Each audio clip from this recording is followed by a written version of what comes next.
It is time to bring in our good friends from the Lakeville Journal. Of course, they join us every morning on a Thursday morning, and we have a packed house in the interview room.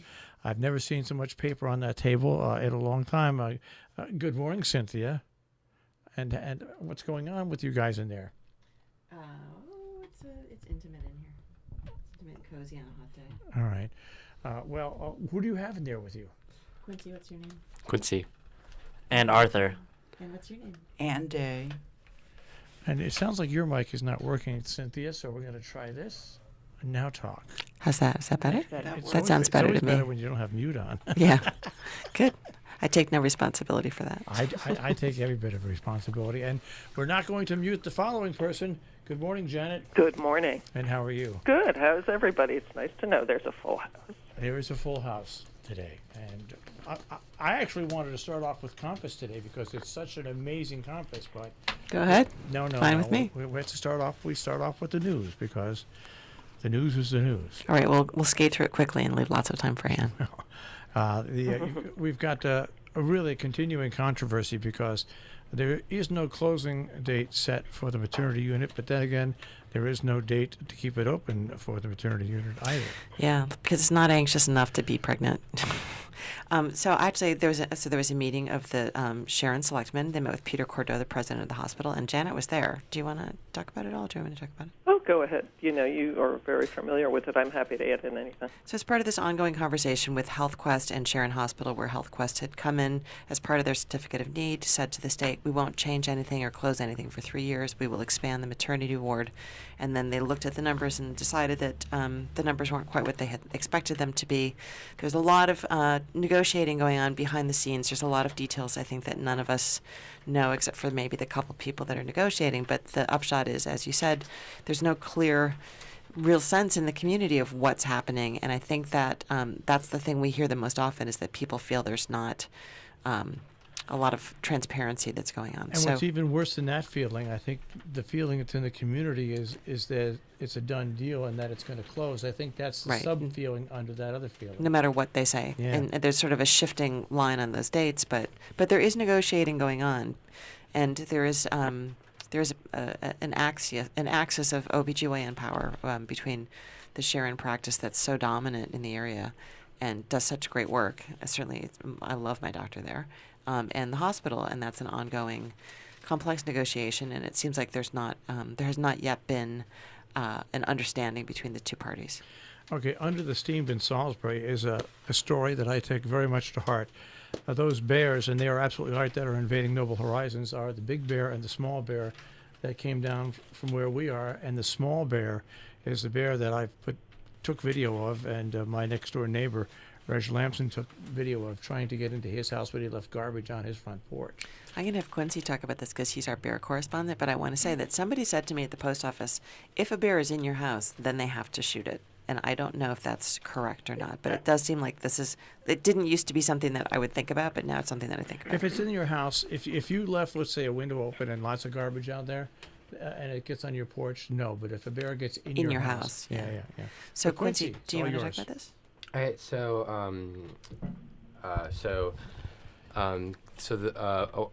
last week and the weeks before, there were bears that went into Salisbury, the town itself, and measures were taken against them so that they wouldn't return. They replaced a number of the dumpsters, and clearly that hasn't been working across the board. There are still bears that are going into Salisbury. And as the article describes, there are a number of policies that mean that the biologists can't do all that they feel like they should do to make the bears actually stay away. And whether or not you agree that those policies should or shouldn't be there, there are some consequences to that. You know, what's interesting is Noble Horizons has the cottages, and everybody has garbage. Right. Of course, that would be an expensive proposition for everybody to get the proper garbage cans for the summertime. That would be a very expensive proposition. Yeah. But there's probably some way around it. But the worst thing to do is to try to put out bait food around the trap when you know you have other smaller animals that are Yeah. Gonna eat it. Well, so this bear did get into my my friend's cottage, Yeah, wow. and so and they're not just in Salisbury. We had one at our office in Falls Village. Yeah, it's part of living up here, and they get more and more friendly with people, or used to people. Yeah, hungrier and hungrier. It's absolutely amazing. Get those donuts. Oh, yeah. It's just, maybe I'm not going to say anything else that'll get me in trouble. All right. I love the front picture. The picture on the front page about the people that have hiked to the top of 31 African mountains. I'm going to let Anne talk about that because Anne not only took the photo but was the inspiration for that story. Well, I learned a few things when I met Francis Tappan and his wife Rejoice. They spoke at the Congregational Church 2 weeks ago. But one thing is that there are not 31 mountains. They climbed, Francis has climbed 50. His goal was to climb 54 because there are 54 countries in Africa, and his goal was to climb the tallest peak in every African country.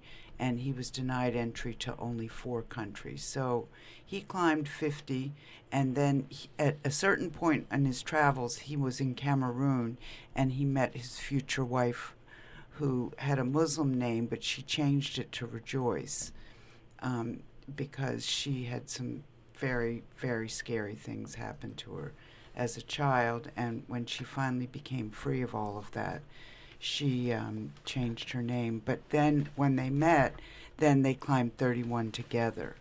But they're interesting people. He's got a website. It's all in the story, and that's all I have to say because we don't want to take the whole We don't want to take up up. time from Compass.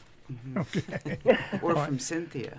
Next big story, and it's a story that you just don't get used to. Another Housatonic student has died in a crash, and if you take the crash that took the Silvernail life, and then the other crash, we've lost 4 young people in horrible crashes Right. over the past several months. And of course, this article is about the 3 in Connecticut. There was another one in New York. New York State.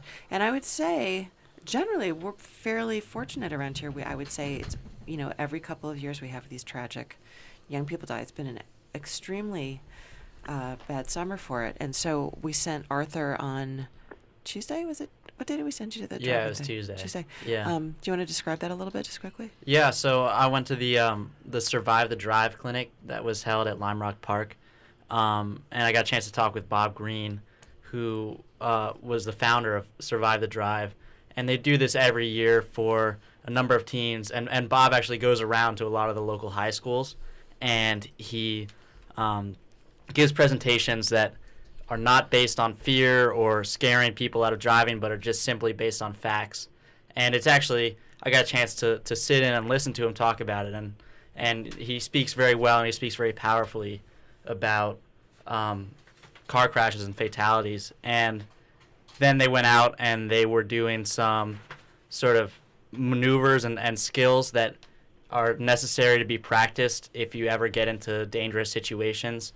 Particularly working on sort of braking quickly, and then swerving and practicing your control when you go into a skid or something like that, which is something that you don't get taught every day in driving lessons, but is something that's really important because there's always going to be those moments that are unavoidable, and you have to know how to deal with it. So Arthur's going to have an article on that in next week's paper with some tips for young drivers that we hope everyone will read. All right. And then in Nature's Notebook, an ode to AC and ice cubes. I know that everybody's upset about this power plant, but I got to say, I'm so happy to have air conditioning. And I don't even like air conditioning, but it's been so hot lately. So a nice little column from Tim Abbott, the wonderful air conditioning, ice cubes, the things we love in the peak of summer. Do you guys, any of you remember, I used to make these things when I was a kid, and I'm probably giving this to you because you're fairly close to my ancient age. But there used to be a thing that you would put a tray in. You would put a tray in the bottom, and you would put ice in it and a little bit of water. And run the fan over it? Put a fan. No, it had a fan in it. And for about 20 minutes, it worked. Yeah. Yeah, That was done way before my time, Marshall. Yeah, Marshall. Do you remember that great scene in The 7-Year Itch when Marilyn Monroe has got the refrigerator door open and a thing of ice, and she's like sitting in the Right. bathtub or something? And she used to put her underwear in the freezer. Right, that's what it was. But Nothing better Marshall, do you remember when you used to have to crank your car to get it started with the hand? Basically, almost. Yeah, I have remember- a feeling that fan was your grandmother's, you know. Yeah, that's right. Ring of Fire, Remembrances at the Clambake, the Jane Lloyd Fund Clambake. Some great color pictures on page A3. You know, Patrick Sullivan is just such a treasure, and so and I would say there's not a he doesn't love everything that he has to cover, but he does love the clam bake, and every year, even though it's exactly the same thing, he writes a new funny story about it. So it's one of those stories that's worth reading just because Patrick wrote it, but also great photos, and we've got our own Mark Needhammer is in there, and Nick Birchfield, who's the son of Caroline and the younger brother of one of our most favorite interns, Will Birchfield. And there it is, the beautiful stacks and stacks and stacks of corn. All right, I want to go to a story by that Shaw did out of Winstead. Dogs trained to be friends and lifesavers. Is that the cutest photo ever? Of Yeah. the little dog sitting under the desk. But, you know, even though the dog looks like it's so nervous and it needs its daddy, it's the daddy who needs that doggy. So this is a dog that's been trained to keep an eye on its owner. And, in fact, you know, it's so tuned into its owner that has been trained to be so tuned in that he knew that his blood sugar was dropping while he was out on a camping trip and got him to safety. So there's a new office, Educated Canines Assisting with Disabilities, has opened in Winstead, and a nice description of what the organization does and some of the people they've helped. And speaking about Shaw and I were walking after the Canaan Firemen's Parade. He's got a couple of stories on that, and we both wished we could have got it onto the fun train that went by me. Oh, that's a nice photo he's got of that, It too. would have been impossible. The train would have never made it up the hill. Yeah. That's right. Shaw's a big man.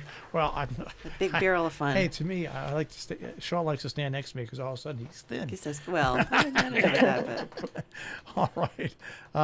The Pooch Place Resort. That is a vacation place for doggies. it's all sorts of stuff for Yeah. dogs, and it's grooming, and I think that they take cats, too. And so we've been hearing about them. They took up that nice space near the Blackberry River in East Canaan, and very experienced pet groomer and caretaker, and read Lila Hawkins' description of all the services that are available and the groovy mural that she painted on their building.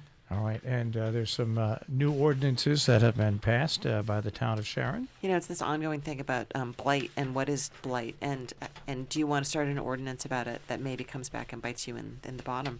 But so Sharon has put some ordinances out. I would say that they're less specific and less hardcore than they were originally discussed to be, but I think that that's probably better from a legal point of view. All right. And on the obituary page, of course, Donald Blodgett, but also two people that I'd known a long, long time, and that's Mr. Chinatti's wife, Dot, Yeah. and Rudy Eichbach from Amenue. Both have passed away.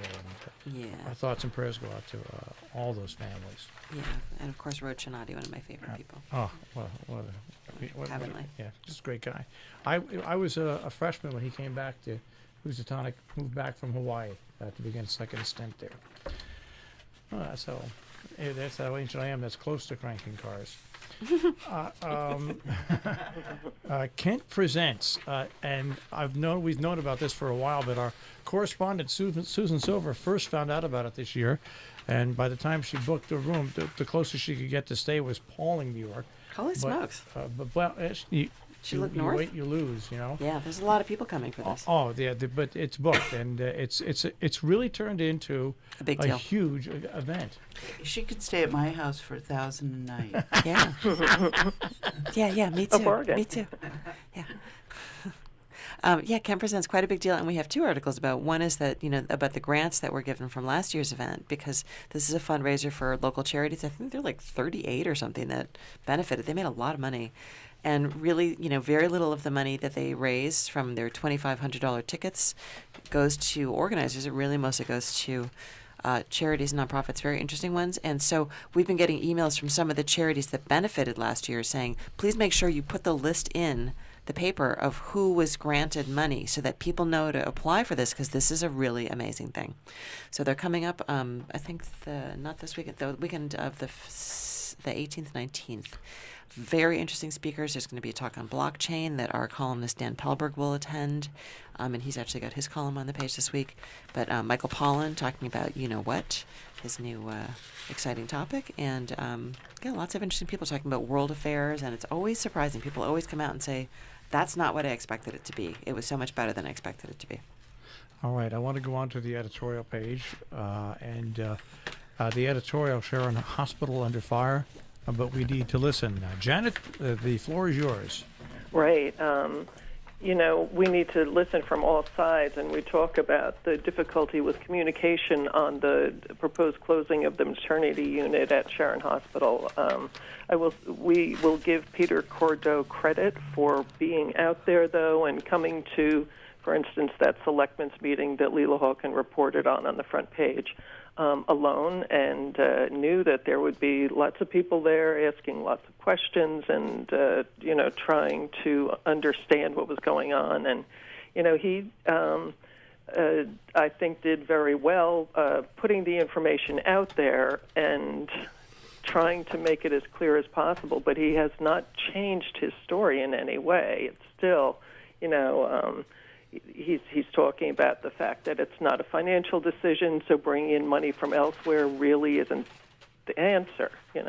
It's based in safety and volume and coverage for the unit. So we talk about that and hope people will read and listen carefully to what's going on and be involved. And we have lots of great letters this week on all different things. Of course, we have our primary elections coming up, so we have a couple of election letters, but also one about the burning fossil fuel at CVEC, and Bill Lee writing a very short but pithy letter, the way it is now. And don't miss our columns as well. Yeah, the letter about the power plant, I first started reading that, I was very upset at the letter. Very upset, because I said, well, natural gas is a better fuel to power a power plant than anything we have now. But then they do point out some other things that are scary, especially with the current administration. You can't trust the EPA anymore. Right. As far as monitoring the air. You just can't trust the EPA anymore. It's a terrible thing to say, but you can't. So even though I disagree with the initial point of the letter, I think it's a very good focal point of that letter, is that the way the EPA is set up now, boy, it's tough. I think that's a lot of what this protest against Cricket Valley is about people feeling anxiety that they can't trust the government. Yeah, and so, it's always good to read these letters to the end. There's always a couple good points in there. All right. And by the way, I never mentioned Peter Steiner's cartoon from last week, but it still has me laughing. And this one just continues on the tradition. Yeah, he's amazing, isn't he? The images he comes up with, and that's the power of that visual, the cartoon. It just sticks with you. So, don't miss Peter's cartoon. Mark Godburn on eyeball injections, Dick Ollis on history, and Carol Asher on Connecticut being a sanctuary state, and Mike Duca on getting things done in America. Super funny. Oh, he's a good guy, Mike. He's a very funny guy. Ask him about the time you went to... I won't That'll be the next column. I don't know. No, he wouldn't let me put the tape on the air, so I don't think there'll be a column on it. The story I want to talk about is a little one before we get to Compass, and that is the $40,000 Visual Art Award that's granted, which is an amazing award. Went to the Housatonic Senior this year. That's just right. And it's a nice little write-up that they sent us actually about. She didn't, she really came to school feeling like I have nothing to offer. I'm nobody, and then found art, and then got this incredible, very large scholarship. It's an unbelievable scholarship that they issue out every year. Yeah, it's amazing. It's absolutely amazing. So again, we put all those on our family and friends page, along with scholarship application and grant information. So people should read that page. All right, now the Compass. I love the picture on the front of the modern sculpture, but you're packed and ready to go here, Ann. It's all yours. Oh, well, thank you. Yes, the picture on the front is, there's a Chesterwood, which is the home of Daniel Chester French, up in Stockbridge, or Lenox. I get them mixed up. Sorry. It's in the story. But that's George Rickey, who's one of my favorite modern sculptors. There's not that many modern sculptors that I like, but I like him. So it's a contemporary show. He's giving you the time. He said 5 minutes. It's a contemporary show, but at a very classical, the home of a very classical sculptor. Daniel Chester French, as you all know, is the person who did the Abraham Lincoln sculpture in the Lincoln Memorial in Washington. And here we have, first story we have is in Sharon, we've got Barefoot in the Park, reviewed by Leon. He said the performances were fantastic. The stories, it's an old story. It's dated a little bit, but it's worth watching because of the great performances. So I'm definitely going. And it's great that the Playhouse stepped out, and they're not all musicals, but they picked a non-musical. Right. I think a great show for a non-musical. Right. And also that play, Barefoot in the Park, I believe is one of the longest running plays in the history of the world. It ran on Broadway for 10 years or something. Don't believe me, that's not a fact. But it ran for a long time. It's a sense. We have a sense that's right. Yes. 500 years it ran. Google it. At least We're used to those facts in this administration. But at least we're stating it as it is. Right. Anyway, it was obviously a popular play. Okay, now this is the next story, which I think is fascinating. Is there's the New York Times fashion critic whose name is Vanessa Friedman has written a book about the politics of dressing like a woman, and she decided to write the book after Trump complained that some women weren't dressing properly for the office. So she thought, well, what does this really mean to dress properly for the office? And as you can see from the photographs, these photographs are how those women dress for the office. There's an astronaut in her spacesuit, and then there are 4 Hopi women who are making grinding grain dress for their job. So really, how are you supposed to dress for the job? Depends on the job, doesn't it? Exactly. Right. Exactly. And Alexander Wilburn has done a long, interesting interview with Vanessa Friedman, and Vanessa Friedman will be at the book signing party in Sharon tomorrow at the Hotchkiss Library in Sharon. Then we also have about another author from the Hotchkiss Library in Sharon, which is Henry Alford, and Divya Simmers, whose name I spelled wrong. I'm really, really sorry, Divya, if you're listening. I don't know how I can make it up to you because I hate it when people spell my name wrong. Free tickets to something I'll do. Yeah, for something. I'm going to have to buy her a hamburger at McDonald's. Give her another assignment. Simmers is spelled Symmers, not S-I. But anyway, she's written a lovely story about Henry Alford, who wrote a book about learning to dance at age 50. And it's humor. He's a humorist, and he will also be at the book signing. We also have a review of a show in Hudson, which I think looks fantastic. This gallery's enormous. It has outdoor space and indoor space, and there are 5 artists there. It's called the John Davis Gallery. I kind of like to have 1 or 2 pieces, at least one every week, that forces you to get out of your comfort zone. And Hudson should be in your comfort zone, but it might not be for everybody. And then we have the Kent Sidewalk Festival. There's a full schedule in the middle of Compass. There's food, books, clothing, entertainment, and more.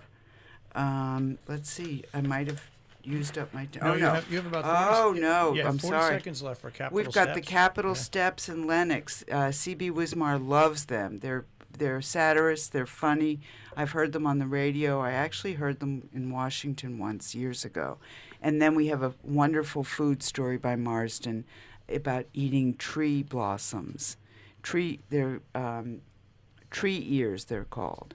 And there's a recipe also. Am I finished? Is that enough? You're finished. You're finished. Okay. And don't miss calendar. Don't miss calendar. Everything's in calendar. All the great things happening. Calendar's crazy to keep up with in the summer because there's so much exciting stuff here. We live in an area that we take for granted. Yes, we do. True. All right. Well, thank you all very much. Thank you. you. Thank you. Thank you. All right, that is it for this week in the Lakeville Journal. Of course, you can find them online, tricornernews.com, or, of course, on Facebook, and I do even believe they're on Instagram.